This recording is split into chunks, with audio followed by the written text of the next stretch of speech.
ఇక కోటిలోని వీరనారి చాకలి ఐలమ్మ తెలంగాణ మహిళా విశ్వవిద్యాలయం వేడుకలను ధూమ్ధామ్గా నిర్వహించారు. బీఆర్ఎస్ నాయకులు ఎల్చల దత్తాత్రేయ, సత్యవతి ఆధ్వర్యంలో విద్యార్థులు కేసీఆర్ చిత్రపటానికి పాలాభిషేకం చేశారు. తెలంగాణ చరిత్రను మలుపు తిప్పిన రోజు దీక్ష దివాస్ అని గుర్తు చేశారు. జై తెలంగాణ, జై కేసీఆర్ నినాదాలతో విశ్వవిద్యాలయం మారుమోగింది.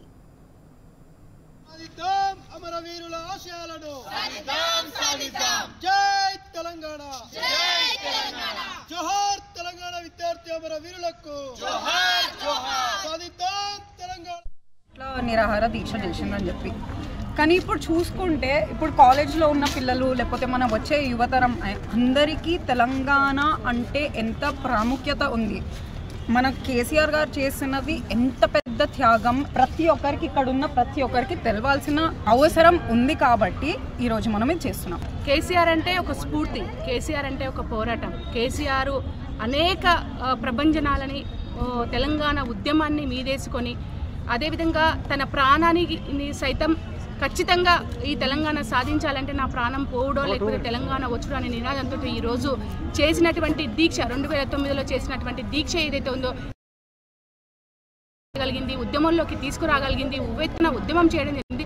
ప్రపంచంలో ఉన్నటువంటి అందరూ కూడా మన వైపు చూసే విధంగా కేసీఆర్ గారు ఆ రోజు చేసినటువంటి దీక్షనే ఒక ప్రధానమైన కారణం, తెలంగాణ రావడానికి ప్రధానమైన కారణం.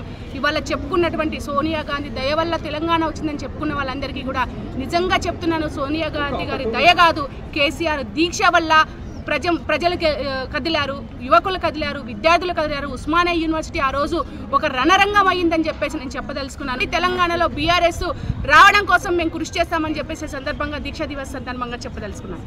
2009లో తెలంగాణ రాష్ట్ర సాధన కోసం కేసీఆర్ సచ్చుడు, తెలంగాణ రాష్ట్రం వచ్చుడు అనే నినాదంతో ఆమరణ నిరాహార దీక్షకు కూర్చున్న రోజుని యావత్ తెలంగాణ సమాజం మొత్తం కూడా దీక్షా దివాసిగా సెలబ్రేషన్స్ చేసుకుంటా ఉన్నాం. కాబట్టి ఈ దీక్షా దివాసనే కాదు, తెలంగాణలో ప్రతి చారిత్రక అంశాన్ని మనందరం స్మరించుకొని మనందరం కూడా ఇవాళ సెలబ్రేషన్ చేసుకోవాల్సిన అవసరం ఉంది.